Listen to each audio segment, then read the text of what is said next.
మన ఆలోచనలన్నీ డిఫరెంట్గా ఉంటాయి. మన ఆలోచన అంటే తెలుసా, ఎప్పుడు ఈ భూమి మీద ఏం సంపాదించుకుందాం, ఈ భూమి మీద ఎంత డబ్బు సంపాదించుకుందాం, ఎంత బంగారం సంపాదించుకుందాం, ఎంత వెండి సంపాదించుకుందాం, ఎన్ని ఆస్తులు సంపాదించుకుందాం, ఏ వ్యాపారం చేస్తే ఎంత లాభం వస్తుంది, ఏ వ్యాపారం చేస్తే ఎంత కలిసి వస్తుంది అని పద్దాకల భూమి మీద ఉన్న వాటి మీదే మనసు పెడుతున్నాము. కానీ పైనున్న వాటి మీద ఏం చేయట్లేదు, మనము లక్ష్యాన్ని పెట్టట్లేదు. అఫ్ కోర్స్ భూమి మీద బ్రతకడానికి ఎన్ని అవసరమే.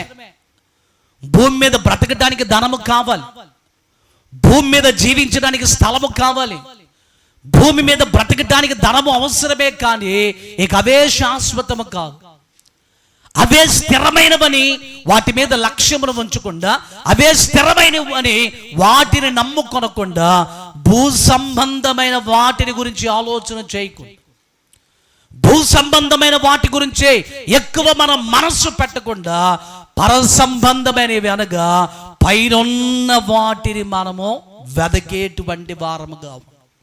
ఎందుకో పైనున్న వాటిని మనము వెదకాలి అని అంటే, ఈ భూమి మనం కలిగి ఉన్నది ఏది కూడా స్థిరం కాదు. ఈ భూమి మీద మనము ఏదైతే కలిగి ఉంటామో, మనది అని అనుకుంటున్నామో, నాది అని అనుకుంటున్నామో, నా స్వంతము అని అనుకుంటున్నామో, అవేవి కూడా స్థిరము కాదు, అవేవి కూడా శాశ్వతము కాదు. దేవుని రాజ్యమే శాశ్వతమైనటువంటిది, పరలోకమే స్థిరమైనటువంటిది. కనుక అక్కడ మనము ఉండబోతున్నాము. కాబట్టి అక్కడ ప్రభు మనకి ఏమిస్తున్నాడో వాటిని వెదుగుతూ పైనున్న వాటి మీద మనం ఏం చేయాలి, లక్ష్యమును ఉంచు.